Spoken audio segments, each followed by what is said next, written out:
વિશ્વામિત્રી નદીમાંથી મગરોને હવે સ્થળાંતર કરાશે। 5 માર્ચથી નદીને ઊંડી કરવાની કામગીરી શરૂ કરવામાં આવનાર છે। ત્યારે કામગીરી શરૂ થાય તે પહેલા જ ઝૂ વિભાગ સજ્જ બન્યું છે અને મગરો અને જળચર પ્રાણીઓનું સ્થળાંતર કરવામાં આવશે। કમાટીબાગ ઝૂએ 10 પાંજરા તૈયાર કર્યા છે અને આ પાંજરા દ્વારા મગરોને રેસ્ક્યુ કરવામાં આવશે। 20 મગર અને 20 કાચબા કમાટીબાગ ઝૂમાં રખાશે। બાકીના કાચબા અને મગરને આજવા ઝૂમાં લઈ જવાશે। વિશ્વામિત્રી નદીમાં 450થી વધુ મગરો વસવાટ કરે છે। વડોદરા કોર્પોરેશન અને વન વિભાગની ટીમે સંયુક્ત કામગીરી કરી છે। તમને જણાવવાનું કે ટૂંક સમયમાં વિશ્વામિત્રી નદીમાં ડિસિલ્ટિંગ અને ડ્રેજિંગની કામગીરી હાથ ધરવામાં આવનાર છે અને વિશ્વામિત્રી નદીમાં આ કામગીરી દરમિયાન જળચર જીવો જેવા કે મગર અને કાચબા ની જો જરૂર જણાય તો ફોરેસ્ટ ડિપાર્ટમેન્ટના નિગરાની અંતર્ગત તે જાનવરનું રેસ્ક્યુ કરવામાં આવશે। સંપૂર્ણ કામગીરી છે રેસ્ક્યુ અને રિહેબિલિટેશનની, જે દરમિયાન પ્રાણીઓને રાખવાની વ્યવસ્થા સયાજીબાગ ઝૂ અને તેની સેટેલાઇટ ફેસિલિટી આજવા ઝૂ ખાતે યોજવામાં આવેલ છે।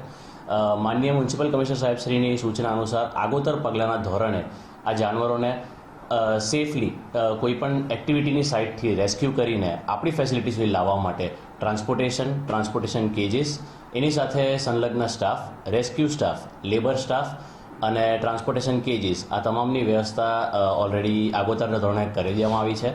વડોદરા શહેરમાં આવતા વારંવાર પૂરની પરિસ્થિતિનું નિર્માણ થવા પાછળનું કારણ વિશ્વામિત્રી પર થયેલા દબાણો તેમજ તેની જે ઊંડાઈ અને પહોળાઈ છે તે ઘટવાના કારણે વારંવાર પૂરની પરિસ્થિતિ આવતી હોય છે। ત્યારે આ વખતે વડોદરા મહાનગરપાલિકા દ્વારા પૂરની પરિસ્થિતિને ટાળવા માટે વિશ્વામિત્રી નદીને ઊંડી તેમજ પહોળી કરવાનું અભિયાન છે તે હાથ ધરવામાં આવ્યું છે।